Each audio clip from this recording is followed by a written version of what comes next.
So let's welcome to Telugu info YouTube channel.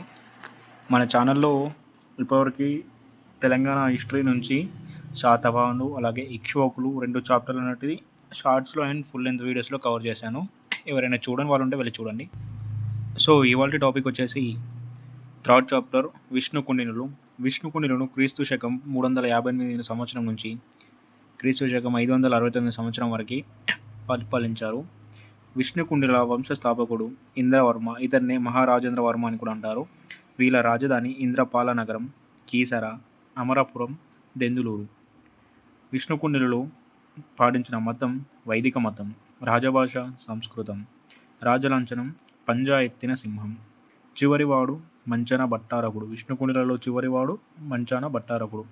విష్ణుకుండిల కుల దైవం శ్రీపర్వత స్వామి, శ్రీశైల మల్లికార్జునుడు. శ్రీశైల మల్లికార్జున స్వామినే శ్రీపర్వత స్వామి అని అప్పటి విష్ణుకుండినులు కులదైవంగా భావించేవారు. విష్ణుకుండిల వంశంలో గొప్పవాడు రెండవ మాధవవర్మ. ప్రత్యేకత నరమేధ యాగం, నరబలిని ప్రోత్సహించుట. విష్ణుకుండిల కాలం నుంచే నరమేధ యాగం, నరబలిని ప్రోత్సహించడం అనేది విష్ణుకుండిల కాలం నుంచే మొదలైందని చెప్పుకోవచ్చు. శిల్పకళ గుహలయాలు, ఉండవల్లి గుహలు వీరి కాలంలోనే తొలగించబడ్డాయి. విష్ణుకుండిలను తమను తాము అమరపురీషులు శ్రీపర్వత స్వామి పాదానుధ్యానులుగా పిలుచుకున్నారు. వీరి నానులపై ఉండే చిహ్నం నంది. విష్ణుకుండిల స్వస్థలం మహబూబ్ నగర్ జిల్లా ఆమ్రాబాద్ మండలంలోని నేటి మున్నూరు కోట ప్రాంతమని చరిత్రకారులు భావిస్తున్నారు. విష్ణుకుండిల రాజ్య విస్తరణ ఆమ్రాబాద్ మండలంలోని మునులూరు నేటి మననూరు కోట ప్రాంతం నుండి ప్రారంభమైంది. అక్కడికి దగ్గరలో ప్రసిద్ధ ఉమామహేశ్వర క్షేత్రం ఉంది. ఆ ప్రాంతం తుమ్మెద మామిడి చెట్లకు పేరుగాంచింది. ఆ మామిడికాయలను పలగొడితే అందులో నుంచి తుమ్మెదలు వచ్చేవి. ఇంద్రపాల నగరం ప్రస్తుతం యాదాద్రి జిల్లా వలిగొండ మండలం తుమ్మలగూడెం శివారులో ఉంది. విష్ణుకుండిలలో రెండవ రాజధాని దెందులూరు, పశ్చిమ గోదావరి జిల్లా. విష్ణుకుండిలను కాంధార రాజుల నుంచి త్రికూటమలయ అనే బిరుదును పొందారు. విష్ణుకుండిల గురించి వివరించే సమగ్ర శాసనం తుమ్మలగూడ శాసనం. మొదటి తుమ్మలగూడెం శాసనం మొదటి గోవిందవర్మ వేయించాడు. రెండవ తుమ్మలగూడెం శాసనాన్ని విక్రమేంద్ర భట్టారకుడు వేయించారు. వీరి రాజ్యాన్ని విష్ణుమూర్తి యొక్క కౌస్తుభంతో పోల్చారు. వీరు హిరణ్యగర్భ అనే యాగం చేసి బ్రాహ్మణుల క్షత్రియుల తేజస్సు తెచ్చిపెట్టుకున్నారు. విష్ణుకుండిల చరిత్రకి గల ఆధారాలు శాసన ఆధారాలు. శాసనం పేరు ప్రాంతం తుమ్మలగూడ శాసనం, రాగి శాసనాలు వలిగొండ మండలం యాదాద్రి జిల్లా, చైతన్యపురి శిలా శాసనం హైదరాబాద్, కీసరగుట్ట శాసనం మేడ్చల్, సలేశ్వరం ఆమ్రాబాద్, నాగర్ కర్నూలు, వేల్పూరు గుంటూరు, ఈపూరు రాగి గుంటూరు జిల్లా, రామతీర్థం విశాఖపట్నం, చిక్కుళ్ళ తుని పాలమూరు రాగి శాసనాలు తూర్పుగోదావరి జిల్లా, ఖానాపూర్ రాగి శాసనం సతారా మహారాష్ట్ర.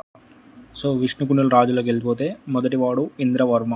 ఇతని బిరుదు ప్రియపుత్రుడు. ఇతని ఇంద్రవర్మనే మహారాజేంద్రవర్మ అని కూడా పిలుస్తారు. విష్ణుకుండిల పాలకులలో మొదటివాడు ఇంద్రవర్మ. ఇతను రామతీర్థం శాసనం జారీ చేశాడు. ఇంద్రవర్మ నల్లగొండ జిల్లా ఇంద్రపాల నగరం తుమ్మలగూడెంను రాజధానిగా చేసుకొని సాగించాడు. తరువాత రాజు మొదటి మాధవవర్మ క్రీస్తు 370 నుంచి 398 సంవత్సరం వరకు దాదాపు 28 సంవత్సరాలు పరిపాలించాడు. ఇతని బిరుదు విక్రమహేంద్ర. మొదటి మాధవవర్మ రాజధానిని వినుకొండ నుండి కీసరకు మార్చాడు. మొదటి మాధవవర్మ ఉండవల్లి, భైరవకోన, మొఘల్ రాజాపురం గుహలను తొలపించాడు. ఇతను వాకటకుల రాకమూర్తిను వివాహం చేసుకున్నాడు. ఇతను ఋషిక మండలంను తన ఆధీనంలోకి తెచ్చుకున్నాడు. అప్పట్లో తెలంగాణ ప్రాంతాన్ని ఋషిక మండలం అనేవారు.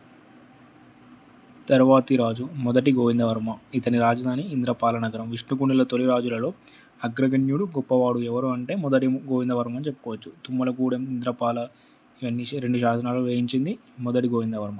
మొదటి గోవిందవర్మ వేసిన ఇంద్రపాల నగర తామ్ర శాసనం తెలంగాణలో లభించిన తొలి సంస్కృత శాసనం. తెలంగాణలో లభించిన తొలి సంస్కృత శాసనం ఏది అంటే ఇంద్రపాల నగర తామ్ర శాసనం. అది వేయించింది ఎవరంటే మొదటి గోవిందవర్మ. మొదటి గోవిందవర్మ హైదరాబాద్ చైతన్యపూర్లోని మూసీ నది ఒడ్డున తన పేరు మీద గోవింద విహారాన్ని నిర్మించి చైతన్యపూర్ శాసనం వేయించాడు. అది ప్రాకృత భాషలో ఉంటుంది. తెలంగాణలో తొలి ప్రాకృత శాసనం చైతన్యపూర్ శాసనం. తొలి సంస్కృత శాసనం ఏది అంటే ఇంద్రపాల నగర తామ్ర శాసనం. తొలి ప్రాకృత శాసనం అంటే చైతన్యపూర్ శాసనం. ఇవి 2 వేయించింది ఎవడు? మొదటి గోవిందవర్మ. విష్ణుకుండిల వంశంలో బౌద్ధ మతాన్ని ఆదరించిన ఏకైక చక్రవర్తి కూడా మొదటి గోవిందవర్మ.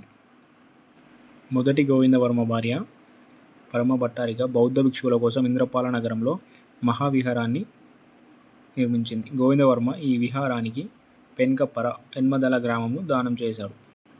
తరువాతి రాజు రెండవ మాధవవర్మ. ఇతను విష్ణుకుండిల రాజులందరిలో గొప్పవాడు. రెండవ మాధవవర్మ కాలాన్ని విష్ణుకుండిల చరిత్రలో స్వర్ణయుగంగా పేర్కొంటారు. ఇప్పుడు స్వర్ణయుగం అనే టాపిక్ వచ్చింది కాబట్టి మొదటి టాపిక్, శాతవాహనులలో స్వర్ణయుగం అని ఎవరి కాలాన్ని అంటారు అంటే 11వ రాజు అయిన హలుడి కాలాన్ని శాతవాహనుల కాలంలో స్వర్ణయుగంగా పేర్కొంటారు. అలాగే ఇక్ష్వాకుల కాలంలో స్వర్ణయుగం అని ఎవరి కాలాన్ని అంటాం, శ్రీ వీరపురుష దత్తుని స్వర్ణయుగ కాలంగా పేర్కొంటాం ఇక్ష్వాకులలో. అలాగే విష్ణుకుండిలలో రెండవ మాధవవర్మ కాలాన్ని స్వర్ణయుగంగా పేర్కొంటాం. రాజధాని ఇంద్రపాల నగరం నుండి దెందులూరికి మార్చాడు. శాసనాలు ఇతనిని బలసత్వ ధైర్య విద్య వినయ సంపన్నుడుగా పేర్కొన్నాయి. ఇతడు దేశంలోనే మొదటిసారిగా నరమేధ యాగం పురుషమేధ యాగం చేశాడు.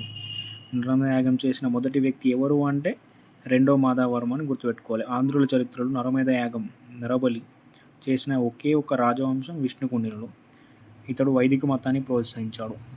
రెండవ మాధవవర్మ పాలనా కాలంలోనే మొఘల్ రాజపురం ఉండవల్లి గుహలు అంతకు ముందున్న బౌద్ధ చిహ్నాలను కోల్పోయి హిందూ దేవాలయ నివాసాలుగా మారాయి. ఇతను ఉండవల్లిలో బుద్ధుడి విగ్రహాన్ని పగలగొట్టించి దాని స్థానంలో శయనిస్తున్న విష్ణుమూర్తి విగ్రహాన్ని చెక్కించాడు. ఇదే నేడు అనంత పద్మస్వామి ఆలయం. ఇతను ఉండవల్లి గుహలలో పూర్ణకుంభాన్ని చెక్కించాడు. రెండవ మాధవవర్మ అనేక యుద్ధాలు చేసి విజయం సాధించి ఒక్కొక్క విజయానికి గుర్తుగా కీసరగుట్టపై ఒక్కొక్క శివలింగాన్ని ప్రతిష్ఠ చేశాడు. ఈయన విజయం సాధించిన ప్రతి చోట రామలింగేశ్వర ఆలయం కట్టించాడు. మహారాష్ట్రలోని కాన్పూర్ జిల్లాలో సతార్ జిల్లా రెండవ మాధవవర్మకు చెందిన రాగి శాసనం లభించింది. విష్ణుకుండిల సాహిత్యం మతం విషయానికి వస్తే సంస్కృతంను అధికార భాషగా చేసుకొని పరిపాలించిన మొదటి రాజవంశం విష్ణుకుండిలు. అయితే విక్రమేంద్ర భట్టారవర్మ వెంచిన చిక్కుల తామ్రశాసనంలో విజయరాజ్య సంవత్సరముల్ అనే మొదటి తెలుగు వాక్యం లిఖించబడింది. కీసరగుట్టపై ఉన్న ఒక గుండుకు తొలుచువాన్లు అనే అచ్చతెలుగు పదం చెక్కబడింది. సో విష్ణుకుండిలు అనే టాపిక్లో నుంచి ఇంపార్టెంట్ పాయింట్స్ అన్నీ చెప్పడం జరిగింది. సో మన నెక్స్ట్ టాపిక్ వచ్చేసి వేములవాడ చాళుక్యులు. ఈ వీడియో అనేది నెక్స్ట్ 2 డేస్లో ఛానల్లో అప్లోడ్ చేస్తాను. So stay tune to Telugu info channel. Thank you.